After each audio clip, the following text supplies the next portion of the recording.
over the years, this once wholesome game has been slowly broken and brought down to its knees by glitch hunters, to the point where duplicating weapons, breaking reality, getting impossible weapons, insta-killing bosses, clipping through walls, and launching across the map has become commonplace in Hyrule. As a precursor, let's note that we will be covering the most famous and useful glitches, we're crediting by first video proof, and these are just basic explanations of these 19 historic breakthroughs that made this list of Glitch of the Wild.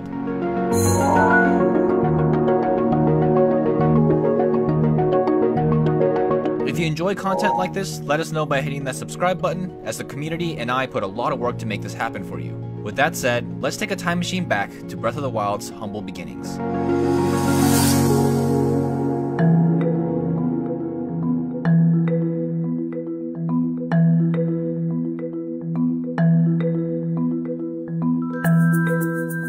Back in the early days of Breath of the Wild speedrunning, this first major trick allowed Link to be quickly moving at all times. By holding down the whistle button and mashing sprint, he would not only not use stamina, but recover it as well, and easily scale steep hills.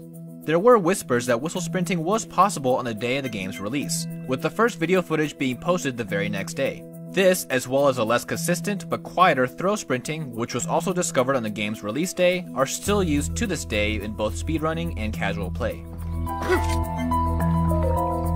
Believe it or not, this technique was found literally 2 days after the game's launch, but the potential wasn't completely understood until it resurfaced nearly a year and a half later.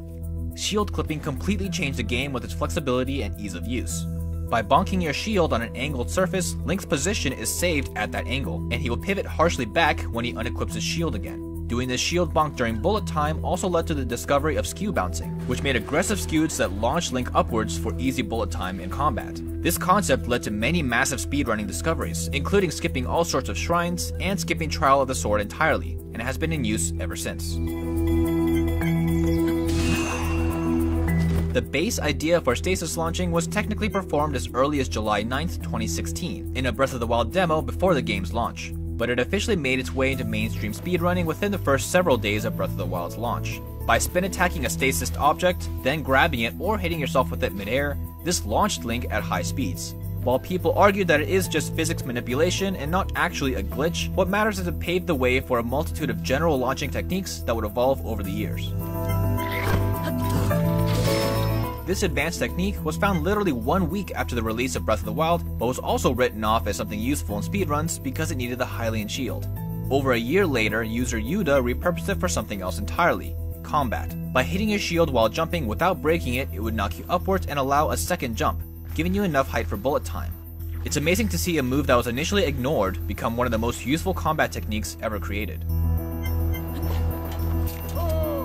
One of the first major speedrunning techniques to get you off the Great Plateau Tower, this allowed you to fall from any height without the paraglider and not die upon impact. By throwing and switching equipment at the last second before you hit the ground, you negate fall damage entirely. While this becomes unnecessary once you get the paraglider, this is still, to this day, invaluable when combined with modern launch techniques to speedrun safely on the Great Plateau before you get the paraglider. Shortly after the discovery of stasis launching, people started randomly getting launches with double the speed and distance, not knowing why. This launch seems really fast. Like, look at this. How is this launch so fast? It was nearly 2 weeks later that players started to grasp why these super launches were occurring, and it was because opening the paraglider while the game is dropping frame rate from loading multiple objects on screen caused Link to massively increase his momentum. This was researched further, and players developed ways to forcefully induce this lag to make super speed launches a consistent speedrun technique. To this day, it's still used in conjunction with many launching techniques to massively increase launching capabilities. While the flying machine was fairly useful for traversing the map without using any resources, people fondly remember this glitch more for the sheer spectacle of flying across the map in this ridiculous contraption. By placing a metal box or minecart on top of another minecart, magnesicing the lower cart will lift the cart between you and Link and levitate Link upwards infinitely. It's hard to forget it once you've seen it. One of the most popular glitches to this day because of its high utility, menu overloading has gone through several iterations over the years, to a streamlined setup that now takes about 10 seconds to perform. By having multiple active multi-shot shock bows in a certain area, the game's memory overloads, allowing the player to desync inventory items in beneficial ways. The ability to duplicate and transfer durability of equipment, and take advantage of a certain NPC to perform the best rupee farming method in the game has made this one of the most valuable glitches in Breath of the Wild history.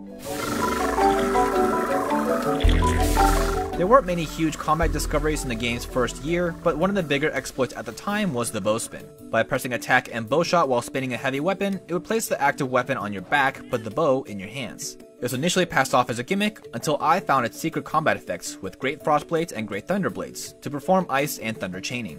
Shortly after, I discovered True Freeze chaining, which is still the only technique in the game that keeps the enemy locked in a frozen state completely, never breaking them out of frozen status while getting hit.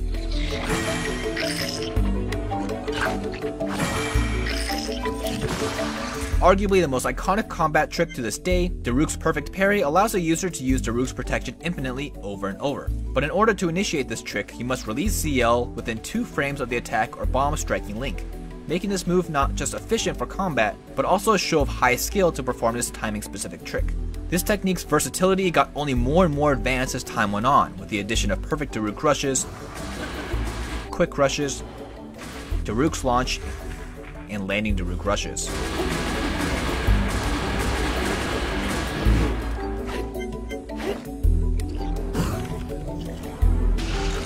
There were small breakthroughs in launching techniques in Breath of the Wild at this point, but none as game-changing in terms of speed and distance as bullet time bounces.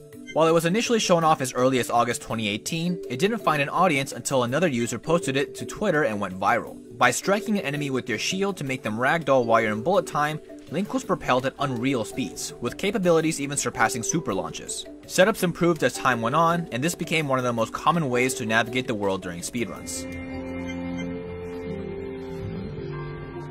By performing a sequence involving a glitched camera state, holding an item, and viewing a memory, the game then leads to unique effects loading into different areas. Shrine apparatus storage led to several important findings, including the exploring of bottom of void pits, keeping Death Mountain's hot air effects around you, which led to explosive combat techniques, ignoring all elements, and most useful of all, the ability to steal the Master Sword early and duplicate hearts and stamina.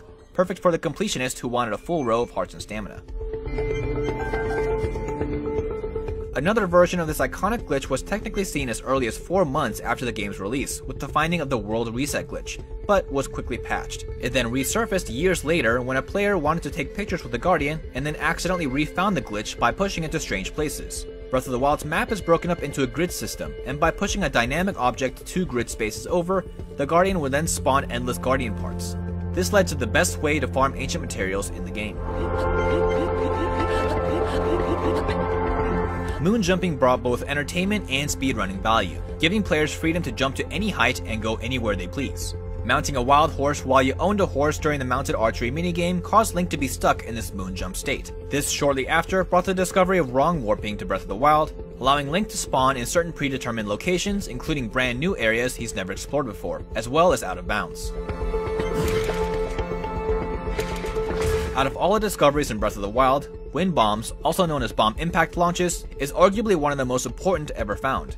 By placing 2 bombs in a row behind Link in bullet time, the wind box of the farthest bomb pushed the closer bomb into Link and launched him at high speeds. This newfound ability completely strong-armed every obstacle Breath of the Wild built for puzzling and exploration and tossed it to the side, giving the ability to completely skip shrines and traverse the world in a multitude of custom angles, speeds, and directions. This technique to traverse massive distances in any direction at any time with very little setup changed Breath of the Wild forever.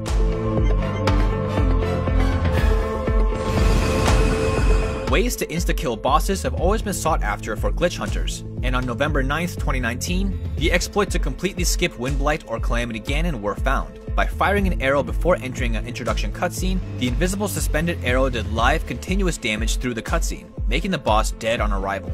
Breath of the Wild speedrunning was never the same ever since. The introduction of the Thunderclap Rush completely opened up a new layer of combat to the game.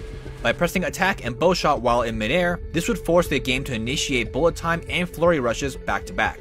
This led to a much deeper understanding of the mark and chase mechanic, which is the backbone of how the game figures out where to put Link while he's flurry rushing.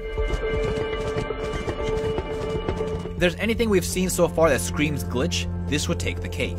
This strange bug is exclusive to the Switch version of Breath of the Wild and was initially found as a Lizalfos curse, but for some reason it was patched out when the VR update was added to Breath of the Wild. This glitch was seemingly lost forever, until it was refound through the Hinox curse and the boomerang curse. By bringing a Hinox or Stalnox to a waterfall, or throwing a boomerang underwater while the game was overloaded, the entire game engine breaks, causing the rotation bug, and some of the creepiest physics glitches possible in Breath of the Wild.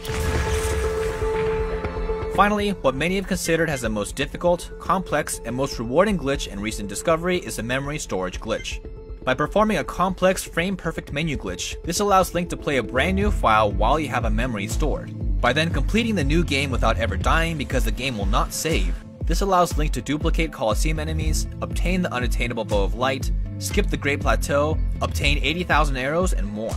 This is, in a sense, the uncovering of a true New Game Plus file, and by far is one of the most colossal discoveries ever found in Breath of the Wild.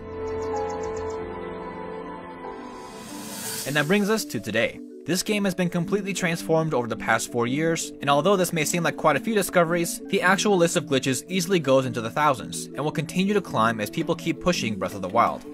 A big thank you to the Breath of the Wild community for helping develop this list, and if you enjoy this journey back in time, subscribe to GameSpot to keep up with the latest Breath of the Wild content.